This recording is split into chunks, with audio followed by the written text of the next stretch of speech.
Do you want to turn your basic Rhino 3D models into amazing animations? In this tutorial, I'll show you how to create this animation in D5. You'll learn how to export your files from Rhino to D5, how to set up the cameras, how to control the timing and animate everything from the ground up. If you stay until the end, you'll know exactly how to produce these kinds of animations yourself. Before we start preparing the animation in Rhino, I wanted to first show you how the animation looks in D5 once it's prepared and ready. So this is going to be our final result. This is going to be the setup that we're going to be aiming for until the end of the tutorial. So just so you know, here are all of the layers that we imported below. So you have here context buildings, building blocks. So you can see here, if I remove these layers, all of these elements are going to be removed as well. They're not going to be visible.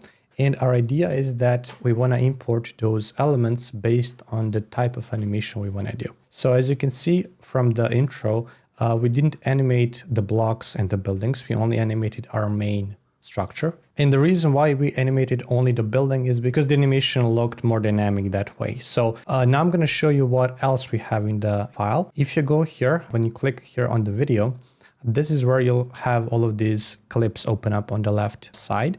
And you can see here when I click on clip 1, I'm going to have my shots. And if I scroll like this with my mouse, you'll be able to see more or less what the animation is going to look like. You can see I have different shots, different cameras, and they're all following that overall design we have. Now, these clips, like clip 2, clip 3, and clip 4, are a little bit different, and they are actually just static animations of the camera is not moving. So now I also noticed that D5 sometimes has these bugs with cameras, so you need to update them from time to time. But essentially, here you can see that this is like a static view, and this static view is gonna just give us a couple of extra clips that we can use to animate our object. When it comes to animating stuff, there is this button here that you need to click just above my window here. When I click there, you'll have a different view. And this is going to be the view that allows you to actually play with the animation. And we're going to talk about this in more detail when we start doing the animation, but I just wanted to show you, like when you click here, this window opens up that gives you all of the animations that we have for that particular part. And this is actually the animation for these guys, right? For the floor plates. When you click here on the animation, you have the ability to edit. So you can click here and you can modify the type of animation we have. So you can create really interesting effects based on the animation type. But of course, you can also modify the objects that you're animating. So in this case, we're animating the objects of the floor plates. And you can see that all of them are animated one by one, which means that you need to think about this when you're creating your animation. You need to think which objects are going to be static and which objects are going to be animated. So that's really important when it comes to exporting your models from Rhino. So you want to think about that in advance. In this case, we wanted to animate every single floor plate, and that's why all of these floors are selected. The same thing, for example, if you go to the other one, let's say this one, these are the objects of these windows, right? You can see here we have facade boxes. That's how I named them. Now these guys are actually grouped. For example, if you take a look at them here, you can see that when I click one of them, this is like for the complete floor. So we did it this way because if we did it individually, it would be too much and too many of these boxes. It would really take toll on the system. So we tried to optimize it as much as we could. Same thing with these guys. After that, we have these connections, these kind of triangulated facade elements. When you click here on the objects, you'll see that we have all of these square glass. These are actually windows, sorry. So these were windows that are rolling in like this. So that's regarding this setup. You also have some of the scenes here on the top. We're going to talk about them when we start creating the animation. Now let's go to Rhino and let's see how we prepare and how we export all of these objects for the animation. So here we are in Rhino. These are all of our layers that we're going to be exporting. But before we export them, it's really important that you have all of the materials properly set up in Rhino. If you don't have them properly set up, then the export is not going to work in D5. This means that all of these materials that you see here, they need to be custom materials. So if your material is not custom, let's say you have a new layer like this, and you simply need to click on the material and modify it from the default to go to custom and just modify the color of the material, and that should be good. However, imagine if you have many different layers in your file that you're already working with, and you haven't done this properly from the start. In that case, we created a small script that can help you apply all of these materials. So I'm going to show you how the script works. This is like an empty file. This is a different type of project. And you can see that all of my materials are the same. And if you now import this in D5, they're all gonna be the same object. You will not be able to animate it. So in order for this to work, you can run the script. You simply type a run Python script, and you can click on this script that you'll be able to download in our community. When you click there and click open, you'll see that it's gonna start doing its job. And it says here process completed successfully. And you can see here that all of the materials are now applied and all of the colors of the materials are the same as the layers. And that's what you want to see. Now, when you export this, every single layer will be its own object in D5. Now, the next thing is to show you how to export these elements. So since we said the buildings and the blocks below them are going to be static, they don't have to be exported individually. We're going to export them in one way. And then all of the other elements of the building that are going to be animated, we're going to export in a different way. So for that, let's just select, for example, only the blocks. So I'm going to right click, select objects of the blocks, and I'm going to use this option here, export from D5. This is LiveSync D5, a plugin for D5. When you click on export, it's really important that you set here export by object selection and keep layer structure by one layer. This means that it's going to export everything as one object in D5. So you don't need to, if you have two layers, it's going to export every single element individually. Since we're going to not animate this, we don't care about having all of them individually separated. So we're going to keep one layer structure. So when you click on export, you should have this opened and you can save this. We can call this blocks. Let's click on save. And now it says exports succeed. Now I'm going to do the same thing for buildings. So I'm going to select all of the buildings, right click, select objects.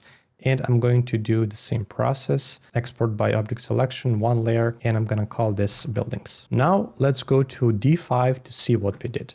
Now when we're in D5, we can import those assets. We can click here on the import button, and here we're going to select blocks and buildings. Once I click open, you're going to be able to see that we have in this box imported blocks and buildings. I'm going to select first blocks, and I'm simply going to click here. And it's really important that you click here, sync coordinates. So it's on the same coordinate system as in our Rhino file. Once I click that, I can also click on Z button to kind of center this. And now I can do the same thing for the blocks or for the buildings. So click on the buildings, I click once here, and then I click here again, same coordinates. So now you can see that these guys are imported already.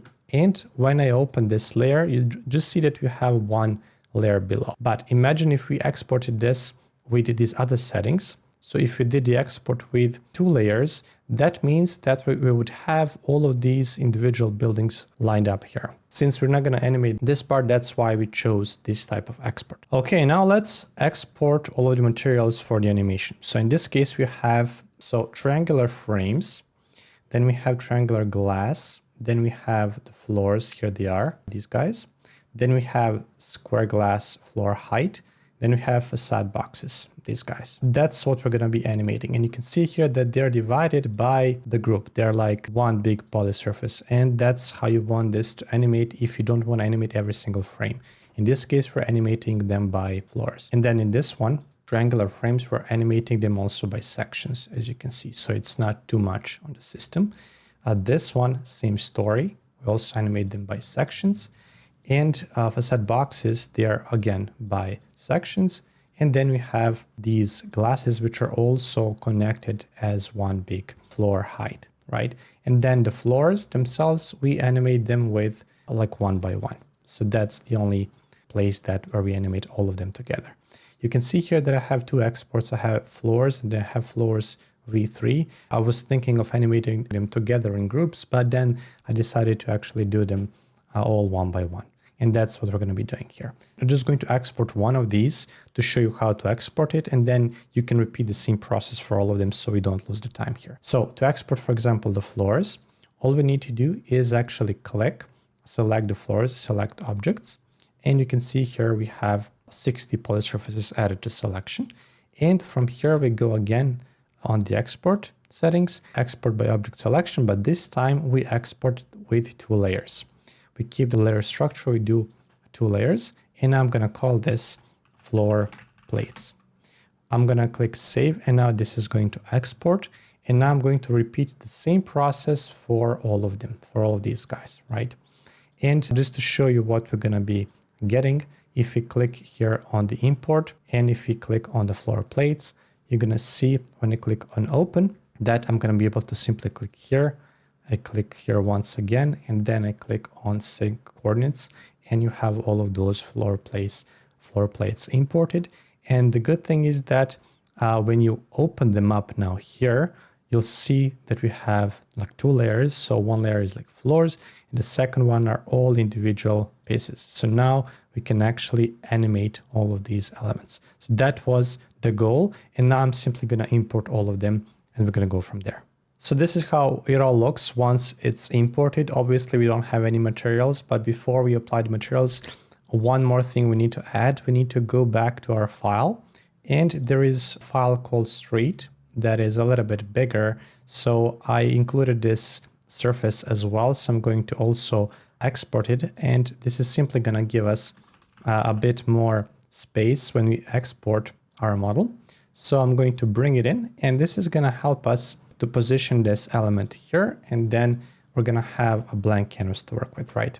I'm also going to turn off the terrain so it doesn't have this problem. And you can see when I zoom in, this is all good now. So now we have that infinite plane. That's going to be our bottom surface. Now it's all about applying and choosing the materials. I'm not going to go deep into creating the materials. You have the assets, you can choose them from here. And you can simply, here I have some local materials that I already used, but of course you can simply, click on materials, and you can click on online, and you can choose whatever materials you want to apply for your objects. In this case, I used some black matte material, I used some rough concrete, and pretty much these two are the main ones. So I'm simply going to apply now the materials. It's really easy. You simply click on the material, and you simply click here, and that's going to apply that material right away. Same thing goes for all of these other elements. So I'm going to simply apply all of those materials now, and then I'm going to continue. If you're an architect and you're looking to quickly learn Rhino and Grasshopper, we have a completely free training on our website that's going to help you discover and learn the core principles of Rhino, the basic logic behind Grasshopper, and you'll find out what these tools are capable of in architecture. Go check it out, the link is in the description. So once materials are applied, the next thing you want to do is you want to see how to solve the environment. Like, how do you like your lighting to be? When you click on the environment tab, you have geo and sky option, and then you also have HDRI image. This really, depends on what type of look you're going for. Both of them are fine. With geo and sky, you have much finer controls of the shadows, and you can really see the sun light, right? So it's much more sharper. If you go to the HDRI, you're gonna get much more realistic view, in my opinion. But you can have a lot of these options here that D5 gives us. So you can simply click on any of these, and you're gonna see the effects that you would get from that kind of HDRI. So here you have clear sunny, you have cloudy, you have different ones, but essentially it kind of depends again on what type of look you're going for. I'm gonna keep clear sunny, and you can also turn on sun. This sun simply intensifies the existing sun in the HDRI, and they're the same source, so it's going from there. And you can see that the shadows are also working. However, the shadows, we can actually increase the sun disk radius to make a little bit more softer shadows. And now it kind of depends on, do you like this look? Is this something that you would go for when it comes to this kind of orientation, or you wanna do something else? If you're happy with this, then we can move on and we can proceed with the animation. It's really important that you also check the effect button.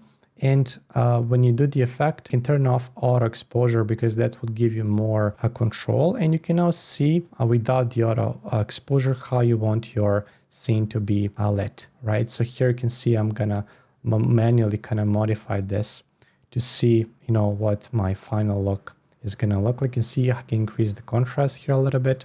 The highlights, the shadows, I can even make the white balance go a little bit warmer like this, right? And all of these other ones, I wouldn't touch them too much, maybe just desaturation a little bit like this. And that would be good for now. Now, once I'm happy with that, I can simply save all of these scenes. On the left side, I have a couple of scenes, right? So I want to see which camera angles I want to keep and how I want to animate that object, right? So I'm simply going to show you a couple of options you have here. So let's say you like this view. I'm going to modify. The thing is, when you click here, create new scene, that's going to memorize everything you have set up in the effects and the environment. So if you want to modify this later on, that's going to really be time consuming because you would need to modify it in every single scene. So it's better to do this now to kind of set all of the looks that you want and then do the animation process afterwards. So let's say we want to use this scene. Also, you can modify the camera here. You can modify the lens. So now the lens is 90 millimeters, which is a little bit too much. So let's go with 30 millimeters.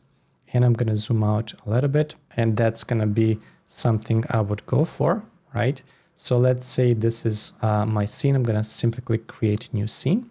And you can see here that it's there. Now, if I modify this angle, if I want to see my animation from a different view, let's say I want to see it from here, right?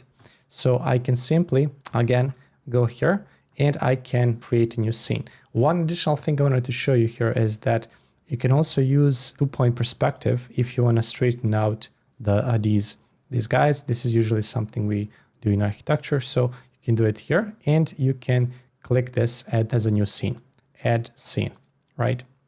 So now we have scene 1 when you click there, and you can see that it says here scene 1.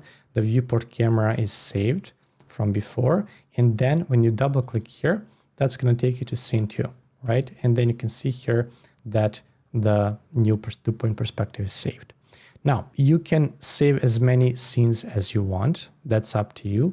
Keep in mind now, when I'm moving this, you see how it's still in 2-point perspective because it memorized my last option. So you can turn it back on like this. And let's say that I want to do maybe one more angle. Let's say something like this. And I can save this one as well. I can go scene 3. So we have 3 scenes and we have the same lighting setup for all of them.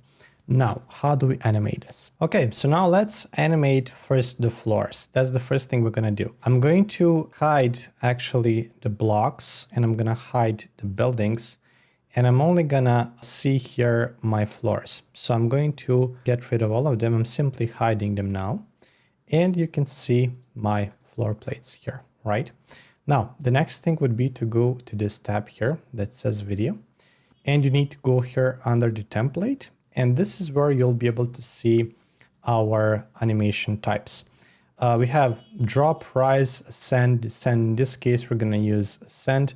So simply click here. And now I need to go here under my floor plates and I need to select them. I need to select them like this. I'm going to go and I'm going to hold shift. I'm going to select all of them and I'm going to click done.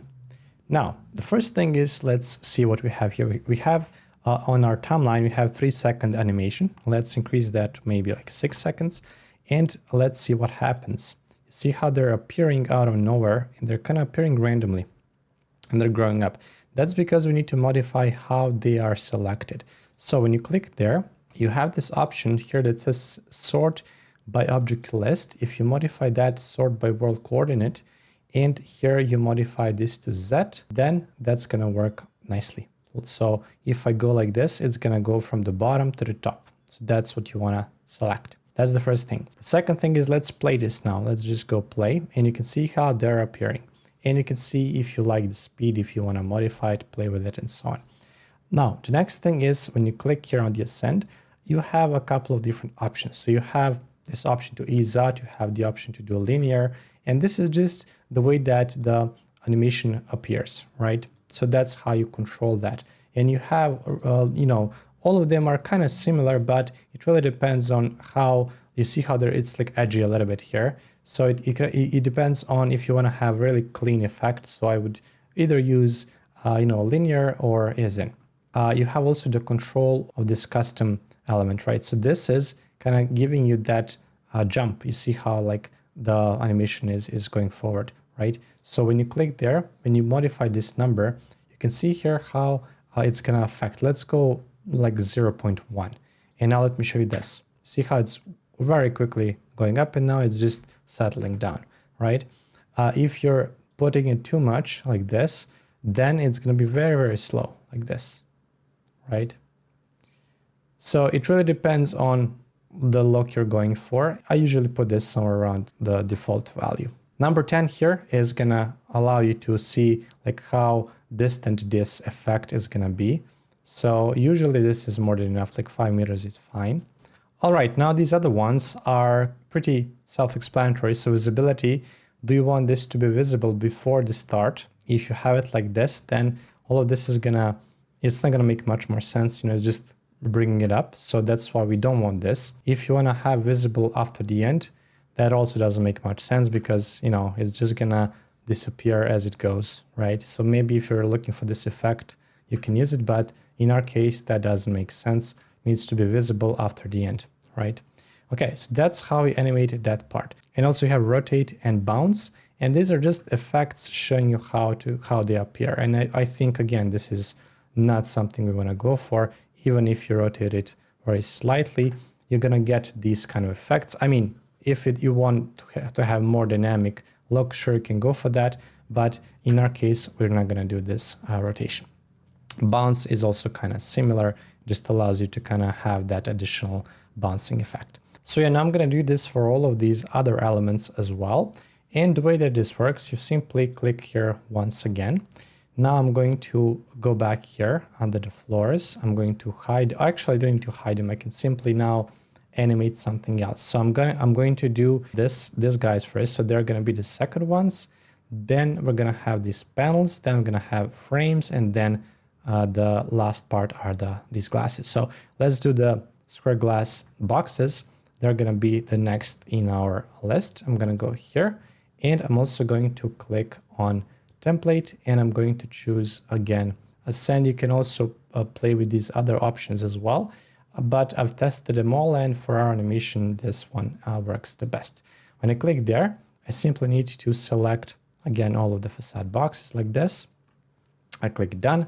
Same story. I use a world coordinate system. I use Z, and once I have that, I can start to play with this. You can see here how our previous animation is going, and now our second animation is located here.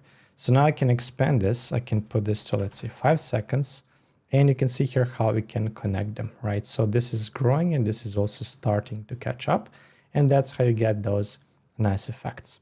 That's all good. Now I'm going to do the same thing for my glass panels. So I'm simply going to now do the glass panels. I'm going to select all of them, actually deselect them, and then go here to the templates. Let's do ascend, and let's select all of them from here. Let's click OK, and let's do the same option, world coordinates. Let's use that, and let's move it somewhere around here. We can also do maybe 4 seconds here, and you can see here how they're going to start appearing just like that. Okay, super nice. Then the next option would be to add a little bit of triangular frames. So I'm going to select them. We have two big elements. We have the frames, which are going to be the first ones. So I'm going to do the same process that we did before with the frames. Ascend.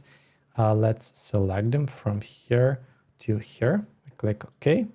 And we select it by set. And I simply put it around here. Let's do 4 seconds as well.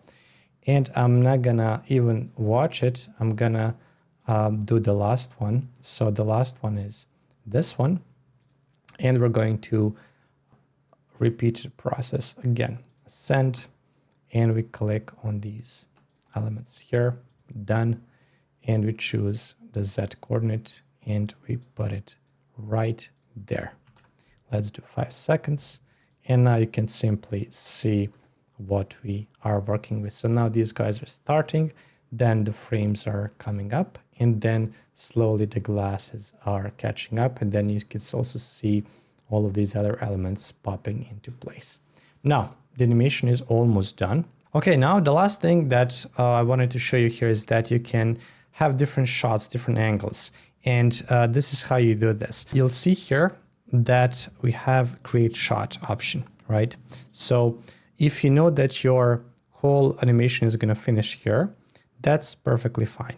And we also need to know more or less like how long this is going to take. So this is like around 6 seconds, 5 seconds. So it's going to be around, let's say, 15 seconds total, right? So you can simply put all of the layers back that are going to be visible, which are these guys. And now you can, of course, click on your scene 1. And you can see here how the scene will appear. Now, if you want to animate from this angle, all you need to do is simply click here, create view, and modify that view to be exactly the same as this. So it's around 13, 14 seconds, let's say 14 seconds, right? So you can keep this, and if you simply click play, that's gonna take that shot, it's gonna take that angle, and it's gonna create the animation for you. Now let's wait for it to finish. So you see the complete process in real time. And there's nothing wrong with this. This is one way. And then you can export this. So you can click here below, you can change the resolution, for example, to 2K, MP4, and simply click on add to render queue. And that simply added this to render queue. If you want to render it, you simply click here and you select this guy. And then you put the location and you click render and you will get a video. However, what if you want to do something more dynamic, let's say? So if you want to have multiple shots, you can do so as well. So let's say that I want to get rid of this shot, I'm going to delete it. So what I'm going to do, I'm going to maybe go to scene 2. Let's see the scene 2. Actually, it's too white. Let's see scene 3. Okay. One thing I noticed here is that once I click here on the scene 3, if I go to the effects, I would probably want to lower down the exposure a little bit. I think it's too bright. So I'm going to simply lower this down a bit. Highlight, I'm also going to lower down. And now I need to actually update this. So I would need to click on the update so that memorizes those changes, right? And now I can do add current view. This is going to be 3 seconds. So I'm going to be here for 3 seconds. If I click on this guy here, that's going to give me my shot 1, right? But what if I want to modify the angle of the shot? So let's say it goes here, and then I maybe slightly want to move my camera. So I can do so by simply first clicking here and then actually manipulating the view here. So now I'm going to simply orient myself like this, let's say, and I'm going to click here. And that adds the second view, right? So now these are, like once I play this, you can see here how the shot is going to change, right? And you can see here, this whole thing is 3 seconds. We can, of course, modify this to be longer. So let's say 5. And that's going to take more time to orient, which makes more sense. So it's not too small, okay? So now when you go back, you see you have 5 seconds. This is your first shot, right? And now you can actually do completely another shot from this. So you can go, for example, to, let's say, scene 2, like this. And from there, you can also play with the effects. Let's see, let's turn off the exposure a little bit, like that. I want to update second scene like this. And now I can simply click on add current view, okay? So now it's adding that current view. And what I can do on top of this, I can also go back here. And now this is my current view here. And you can see how that's gonna go. But what if I wanna maybe slide the window? So let's say I wanna go from left to right. So what I can do, I can simply, while I'm still here, I can slide my view like this, right? And let's say I'm happy with how this looks. And I'm gonna click here. I have 2 of these shots. And now let's do this also 5 seconds. And once I go from here, you see how it's gonna modify and how it's gonna move me in that direction. And you can see everything happening. Now, when you go back, we have now 5 seconds, 5 seconds, and then we have one last camera we can add. So let's go maybe to scene 1 here. And this is going to be our last one. For this one, I don't necessarily need to do anything. I'm simply gonna, again, I'll go to the environment. I will modify the exposure a little bit, lower it down, and I'm gonna click add current view. That's gonna be equal to this guy. Let's do 4 seconds, and that's gonna close off like this. Simple as that, okay? So now let's do the whole thing, and you can see the change happening and the cameras moving all at once. And now I'm going to simply render this out to show you the final look. And you may notice that this may not be the same as the one in the intro, but I just wanted to show you here the concept of how that can be done. Before I show you the final presentation, just one more thing. Keep in mind that you can multiply these clips. So now you have clip 1. You can set it up for rendering later, but you can also duplicate it. Once you duplicate it, you can rename it. You can call it clip 2. In this clip 2, you can delete these shots, right? You can have your own shots. You can have completely shots on your own, right? So you can delete this one as well. And now you can simply create maybe some new angles that you want, right? Or maybe just have one static angle that you want to do, right? So I can go all the way until the top like this, let's say. And I can say, okay, I want this to be my only angle. You can simply say add current view. And you can increase it all the way here. And now the animation is going to start and it's going to keep the same angle. It's not going to move. And now you'll be able to export this as well. And then in post-production, you can actually add multiple angles like this and then have really dynamic look at the end. So that's how you export. And then, of course, when you go to clip 1, it's going to memorize everything you had. You can right click. You can click on add to render queue, and clip 2, add to render queue. And you can render those both now. So you simply click on all of them. We have 3 of them so far, and you simply click on render, and that's gonna be it. Okay, so the results are done, and I'll show you how they look. So this is our first one that we did, and this is where we modified the angles and changed everything. And you can see that everything is working super well. And this is the second one. You can see here how it's with the same angle, but it's everything is being animated. So I hope that has helped you to realize how easy it is to do this with D5.